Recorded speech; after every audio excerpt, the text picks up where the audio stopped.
Hello friends, welcome to Kurinjikathambam. நாம் இன்றைக்கி மணத்தக்காளி காய் வச்சு எப்படி ஒரு குழம்பு பண்ணுறது, அதுவும் ரெஸ்டாரண்ட் ஸ்டைலில் பண்ணுறது அப்படிங்கிறதான் பார்க்க போகிறோம். இல்லை நிறைய டிப்ஸ் அண்ட் ட்ரிக்ஸ் சொல்லியிருக்கேன், கண்டிப்பாக பாருங்கள்.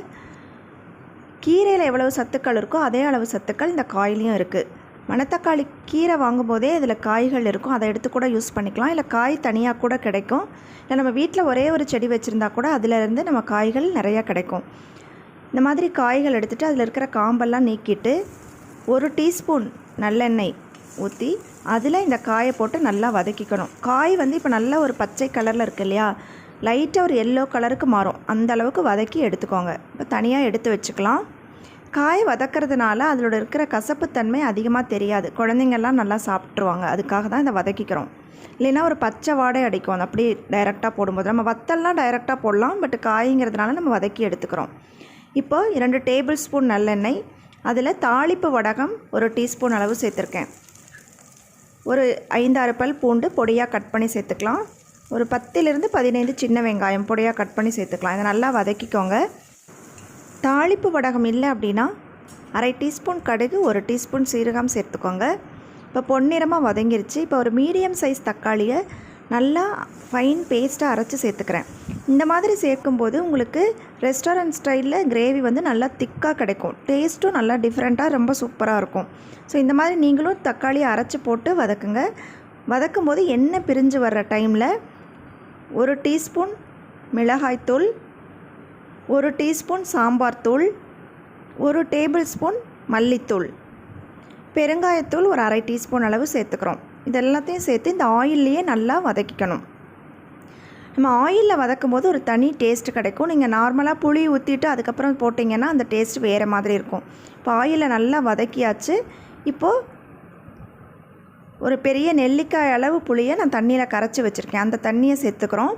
இது கூடவே இன்னொரு டிப் என்னென்னா, நம்ம அரிசி களைவோம் இல்லையா, அந்த ஃபஸ்ட் டைம் களைஞ்சிட்டு 2வது டைம் களையிற தண்ணியும் நான் எடுத்து வச்சுருக்கேன், அந்த தண்ணியும் இப்போ சேர்த்துக்கிறோம். இது சேர்க்கும்போது சத்தும் நமக்கு கிடைக்கும், அது இல்லாமல் ஒரு வாசமாக இருக்கும். கிரேவியும் நல்லா ஒரு திக்காக தெரியும் உங்களுக்கு. ஸோ இப்போது அதோட வதக்கி வச்சுருக்கிற நம்ம மணத்தக்காளி காயும் சேர்த்துக்கலாம்.